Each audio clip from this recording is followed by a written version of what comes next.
Zakladi naše dediščine. Zakladi naše dediščine. Zakladi naše dediščine. Pozdravljam prek telefona našo sogovornico gospo Magdo Nikoleti, ki je bila mentorica študijske skupine Kvačkanje. Dober dan, gospa Magda. Pozdravljeni, me veseli. Ja, v sklopu Društva Univerze za tretje življenjsko obdobje Logatec pa študijske skupine Kvačkanje in Javnega sklada Republike Slovenije za kulturne dejavnosti. Za kakšno študijsko skupino Kvačkanje gre, gospa Magda Nikoleti? Vi ste mentorica, odkot sploh ideja, da bi se tega lotili?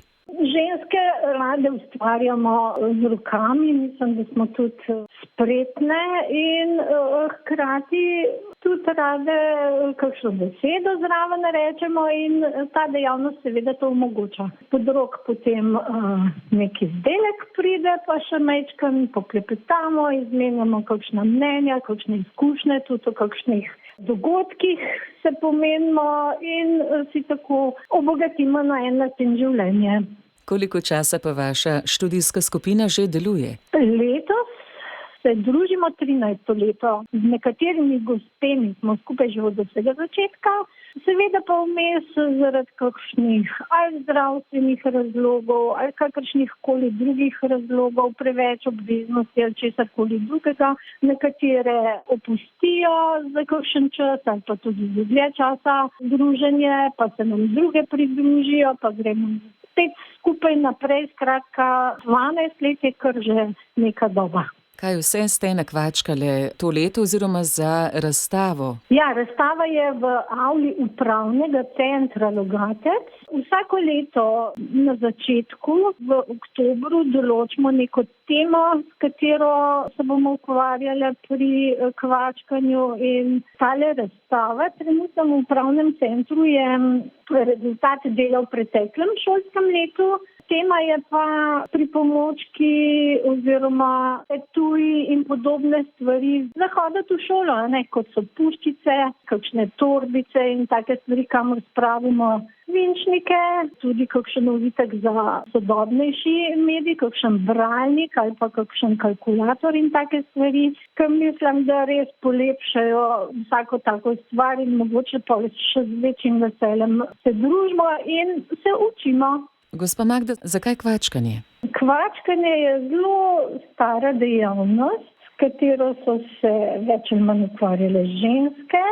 Razlogi, zakaj, pa mislim, da so najprej čisto praktični. Treba kdaj kaj obleči, če imamo neko prejo, jo porabimo in naredimo nek uporaben praktičen izdelek. Potem so razlogi estetske narave, ker ženske, pa tudi moški, mislim, da radi pogledajo nekaj lepega. In čipka, ki jo tudi lahko pod naših rok ustvarimo, je nekaj lepega za učke spočiti, za neka dodana vrednost, nek užitek tudi nenazadnje. In potem je tukaj še druženje, nek socialni vidik, ki mislim, da ga vsi tudi zelo potrebujemo. Če bi radi pletli, je kvačkanje boljše za začetek ali ima tudi kvačkanje svoje zahtevnosti? Oboje je zelo koristno za razvijanje nekih motoričnih spretnosti. Ne bi mogla reči, da je katera od teh dejavnosti boljša ali slabša. V zadnjem obdobju se tudi zelo pogosto pojavljajo znanstvena dognanja, kako zelo koristno so te rokodelske dejavnosti tudi za krepitev vezi in potem posledično tudi proti demenci in skratka za možgane.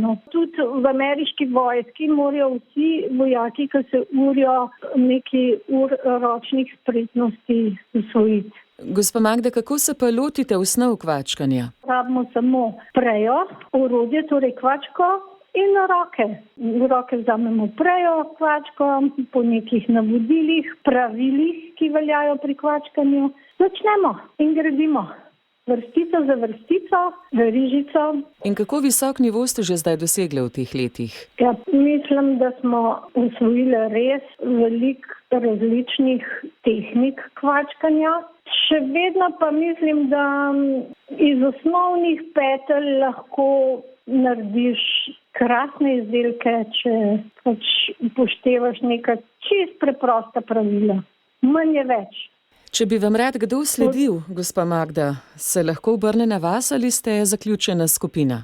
Seveda, mi smo vedno odprti in dobrodošli, če bi kogarkoli zanimali. In vsakega smo zelo veseli, ker jaz mislim, da vsak nov, ki pride, skupino obogati, pride z nekim novim pogledom, mogoče z nekimi novimi pričakovanji. In če smo pripravljeni se pogovarjati in če smo odprti in odkriti in iskreni, lahko še bolj napredujemo. Hvala za pogovor, gospa Magda Nikoleti, ki je mentorica študijske skupine Kvačkanje v sklopu Društva Univerza za tretje življenjsko obdobje Logatec ob pomoči tudi Javnega sklada Republike Slovenije za kulturne dejavnosti. Ja, razstava pa je na ogled v avli Upravnega centra Logatec, kajne, gospa Magda Nikoleti, in koliko je teh izdelkov, lahko kakšnega tudi kupimo ali gre zgolj za razstavo? Seveda, tistim, ki so zainteresirani, ponudijo izdelek, ki jih zanima. Sicer pa zaključim takole, kot je naslov te razstave, nikoli se ne nehajmo učiti. Naj dobro teče, kvačka, pa tudi na prijetno druženje vam želimo in hvala za pogovor. Čestitke seveda za upravljeno in za razstavljeno. Hvala tudi vam in dobrodošli v naši družbi. Zakladi naše dediščine.